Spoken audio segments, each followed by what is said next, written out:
Halo pemirsa, apa kabar Anda hari ini? Kembali berjumpa di Kawanua Info bersama saya, Fenaliza. Berbagai informasi seputar kota Manado dan sekitarnya, hingga informasi mancanegara akan kami hadirkan untuk Anda. Kita ikuti informasi pertama. Pemirsa, mencegah terjadinya tindak pidana korupsi di lingkup pemerintahan daerah baik provinsi hingga kabupaten dan kota, Komisi Pemberantasan Korupsi Republik Indonesia bersama pemerintah Provinsi Sulawesi Utara menggelar bimbingan teknis anti korupsi.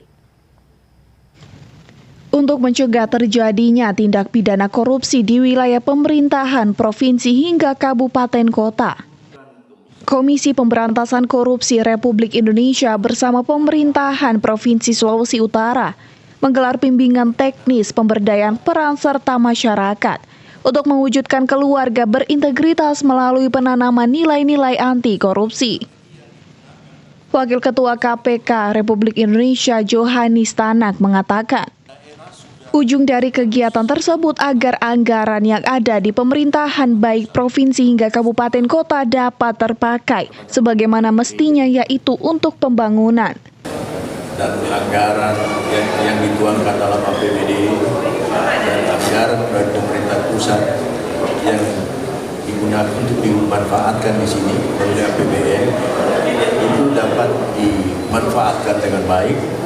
Oleh karena itu kami mencoba berupaya melakukan kegiatan ini lebih dini dan agar ke depan dana-dana pembangunan ini tidak terjadi diambil atau disalahgunakan oleh orang lain yang tidak bertanggung jawab, baik untuk kepentingan dirinya sendiri atau kepentingan orang lain, sehingga pembangunan di Sulawesi Utara ini benar-benar dapat dirasakan oleh masyarakat yang ada di Sulawesi Utara.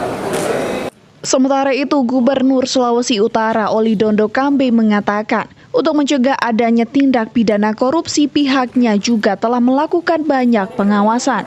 Pengawasan di Pemprov sudah kita lakukan dengan aplikasi-aplikasi sampai day per day.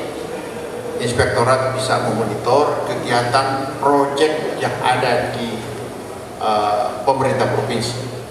Artinya kewajiban seorang PPK pelaksana di lapangan melaporkan kegiatan yang sudah dilakukan. Itu salah satu monitoring supaya tidak ada proyek fiktif. Dengan diagendakannya kegiatan anti korupsi ini, diharapkan tidak ada pejabat daerah yang tersandung kasus tindak pidana korupsi. Eka Putra melaporkan untuk Kawanua TV.